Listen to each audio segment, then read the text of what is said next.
Basis அப்படின்னு சொல்லியிருக்காங்க. மொத்தம் எத்தனை போஸ்டிங் கால்ஃபர் பண்ணியிருக்காங்க அப்படின்னா 400 போஸ்டிங் கால்ஃபர் பண்ணியிருக்காங்க. போஸ்டிங் பேர் local bank officers in JMGS 1 posting அப்படின்னு சொல்லியிருக்காங்க. பிளேஸ் ஆஃப் போஸ்டிங் எங்கே அப்படின்னா ஆல் ஓவர் இந்தியா அப்படின்னு சொல்லியிருக்காங்க. வயது வரம்பு என்ன கொடுத்துருக்காங்க அப்படின்னா 20லேருந்து 30 வயசு இருக்கிறவங்க இதுக்கு விண்ணப்பிக்கலாம் அப்படின்னு சொல்லியிருக்காங்க. எஜுகேஷ்னல் குவாலிஃபிகேஷன் எனி டிகிரி முடித்தவங்க இதுக்கு விண்ணப்பிக்கலாம் அப்படின்னு சொல்லியிருக்காங்க. டிகிரிங்கிறது ரெகக்னைஸ்டு இன்ஸ்டியூட்டு அல்லது யூனிவர்சிட்டியில் படிச்சிருக்கணும் அப்படின்னு சொல்லியிருக்காங்க.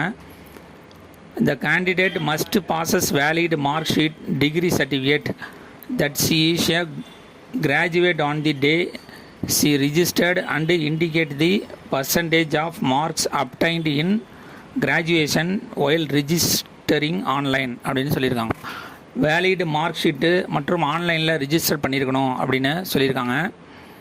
ஏஜ் ரிலாக்ஸேஷன் யார் யாருக்கெல்லாம் கொடுத்துருக்காங்க அப்படின்னா எஸ்சி எஸ்டி கேண்டிடேட்டாக இருந்தாங்க அப்படின்னா அவங்களுக்கு 5 இயர்ஸ் ஏஜ் ரிலாக்ஸேஷன் கொடுத்துருக்காங்க. ஓபிசி கேண்டிடேட்டாக இருந்தாங்க அப்படின்னா அவங்களுக்கு 3 இயர்ஸ் ஏஜ் ரிலாக்ஸேஷன் கொடுத்துருக்காங்க. இதுவே ஃபிசிக்கலி சேலஞ்சு ஜென்ரல் மற்றும் எக்கனாமிக்கலி வீக்கர் செக்ஷனாக இருந்தாங்க அப்படின்னா அவங்களுக்கு 10 வருஷம் ஏஜ் ரிலாக்ஸேஷன். எஸ்சி எஸ்டி கேண்டிடேட்டாக இருந்தாங்க அப்படின்னா அவங்களுக்கு 15 வருஷம் ஏஜ் ரிலாக்ஸேஷன் கொடுத்துருக்காங்க.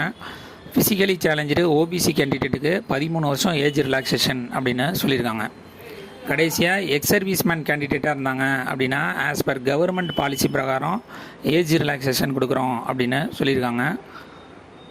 பர் மந்த் சேலரி எவ்வளோ கொடுக்குறாங்க அப்படின்னா 48,480லேருந்து 85,920 வரலும் கொடுக்குறோம் அப்படின்னு சொல்லியிருக்காங்க. மெத்தட் ஆஃப் செலெக்ஷன் எப்படி தேர்ந்தெடுக்கிறாங்க அப்படின்னா ஆன்லைன் எக்ஸாமினேஷன் ஃபஸ்ட்டு வைக்கிறாங்க. செகண்ட் பர்சனல் இன்டர்வியூ மூலிமா தேர்ந்தெடுப்போம் அப்படின்னு சொல்லியிருக்காங்க. எக்ஸாமினேஷன் சென்டர் இன் தமிழ்நாடு எங்கெங்கெல்லாம் எக்ஸாமினேஷன் சென்டரு அப்படின்னா சென்னை, மதுரை, திருநெல்வேலி, சேலம், கோயம்புத்தூர், திருச்சிராப்பள்ளி, வெள்ளூர், நாமக்கல், ஈரோடு, திருப்பூர், விருதுநகர், கன்னியாகுமரி, தஞ்சாவூர், கரூர், கூடலூர், திண்டுக்கல், ராமநாதபுரம் அப்படின்னு சொல்லியிருக்காங்க. இந்த எக்ஸாமுக்கு ஆன்லைன் மூலியமாக மட்டும்தான் விண்ணப்பிக்க முடியும். ஆன்லைன் மூலியமாக விண்ணப்பிக்கிறப்ப அப்ளிகேஷன் ஃபீஸுங்கிறது எஸ்சி எஸ்டி கேண்டிடேட்டாக இருந்தாங்க அப்படின்னா அவங்களுக்கு 175 ஃபீஸு, அதர் கேண்டிடேட்டுக்கு 850. விண்ணப்பிக்க கடைசி நாள் 31/5/2025. விண்ணப்பித்து வெற்றி பெற்று பணியில் சேர்க. நன்றி, வணக்கம்.